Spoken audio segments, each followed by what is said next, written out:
welcome back to a special edition of the Sarge's Box Talk. You're definitely going to want to listen to this show, and I want to hear your comments about it, because I'm going to talk about why Miguel Cotto, in my eyes, is the pound-for-pound best boxer in boxing today, and why Oscar de la Hoya is easily the most overrated boxer that we have with us in boxing today. So to jump right into it, I want to start off with Oscar de la Hoya. Now, here's a guy who came as a former Olympian, came into boxing, fantastic skills. He's got quick hands, looked great, had the pretty smile, said all the right things, had a great young career. You can't argue with the guy as far as his early career went and how it was handled. Everyone fell in love with the guy.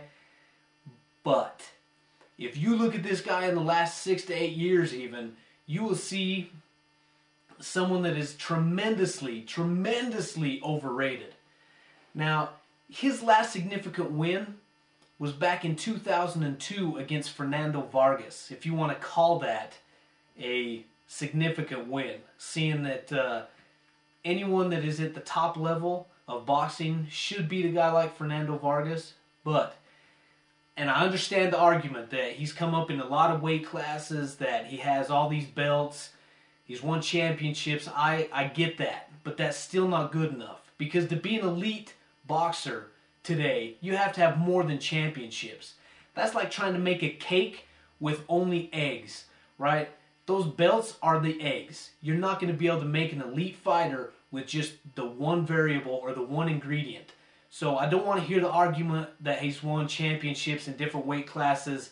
Yeah, I get that, but that's still not good enough. He has lost 3 of his last 5 fights. Now, of those 2 wins in the 5 fights was against Felix Sturm. Sturm manhandled De La Hoya in that fight with his jab. De La Hoya had no answer for it, and anyone that watched that knows, De La Hoya fan or not, that he lost that fight. So, in my eyes, he's lost 4 of his last 5 fights. Now, I'm not trying to knock the guy that he's not a good boxer, because he is a top-level fighter. But I think that he's revered a little bit too highly in the boxing world as just kind of untouchable, and I don't think that should be so. Now, whenever he's tried to step up his competition, because you have to give the guy credit for stepping up his competition, even he has admitted that he tries to fight the top-level fighters, to fight the elite fighters in the boxing world. And he wants to leave his legacy for that reason. So you can't knock him. He has stepped up and fought anybody and tried to fight the best because he wants to leave his own legacy. But at the same time, he has proven that he is not in the elite of the boxing world. You look at when he stepped up against Tito Trinidad, he lost. When he stepped up against an elite fighter in Sugar Shane Mosley, 2 times, he lost them both. Fought Bernard Hopkins, there's the 4th loss, and then finally up against Floyd Mayweather Jr., his 5th loss. So all 5 of his losses have come against elite fighters when he's tried to step it up and cement his legacy. He hasn't been able to do it. He is a world champion. He is a top-level fighter, but he is way overhyped, and I just don't understand where everyone's coming from and why he is revered so highly and why he is getting so many pay-per-view buys like he did against Floyd Mayweather Jr. He has another fight. His rematch against Floyd Mayweather Jr. is coming up in September, so I beg the boxing public, anyone who bought the fight before and saw how terrible it was, you could count on one hand how many punches were landed in that fight. Don't buy the next fight. Don't feed this beast that is the following of Oscar de la Hoya. He's going to get beat again, so who cares? It's going to be a boring fight, and it's just going to cement his legacy even further that he was not elite, but that he was top level. So we'll leave it at that. Oscar de la Hoya is not an elite fighter, and thus is the most overrated boxer of this generation. Hands down. There's no argument otherwise. That's the truth. So now jumping quickly to Miguel Cotto. Why I think he's the pound-for-pound best fighter in boxing today. First of all, when you look at pound-for-pound fighters, you got to look at the division. from top to bottom in the top 10, who has the toughest and best division. Of course, there's going to be your top 3 or 4 fighters in every division. They've all got them. They've all got great, outstanding world champions. But if you look at the welterweight division, 147-pound weight class, there is no division that is better.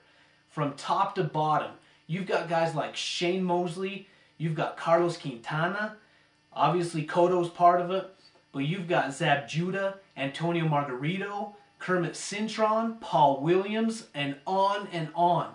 So it's the best division. So if you're going to talk pound for pound the best fighter, you're going to talk the fighter that distances himself from the rest of his division.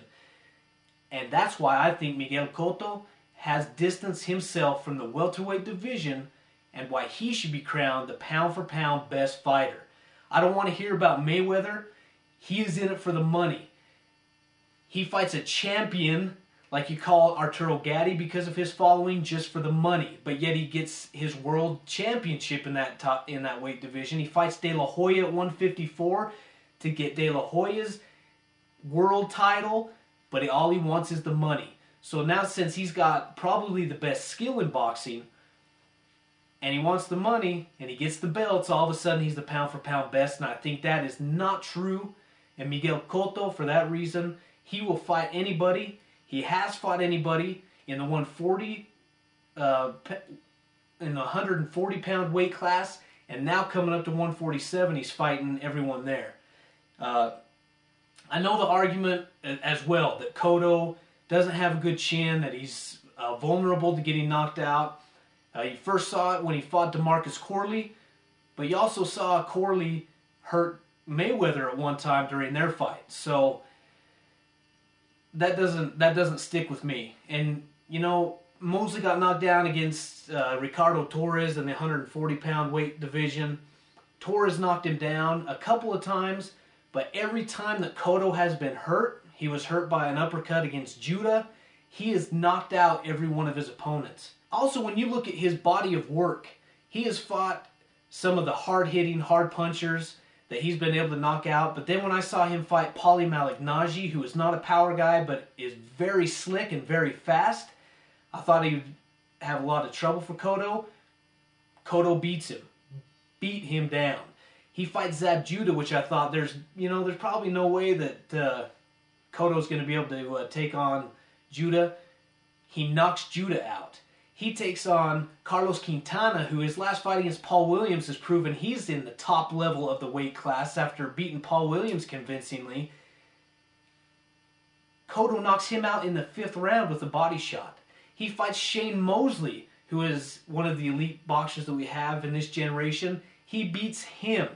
So he has beat 2 of the top four people in the weight division of the 147-pound weight class, as well as beating Judah that's in the top 10.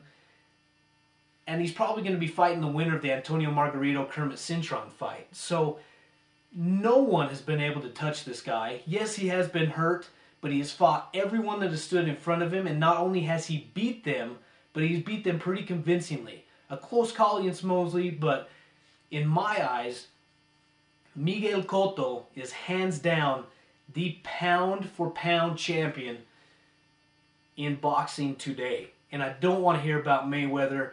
Mayweather does have the best skill. I will admit he probably is the most skilled fighter, but that doesn't make the boxer either.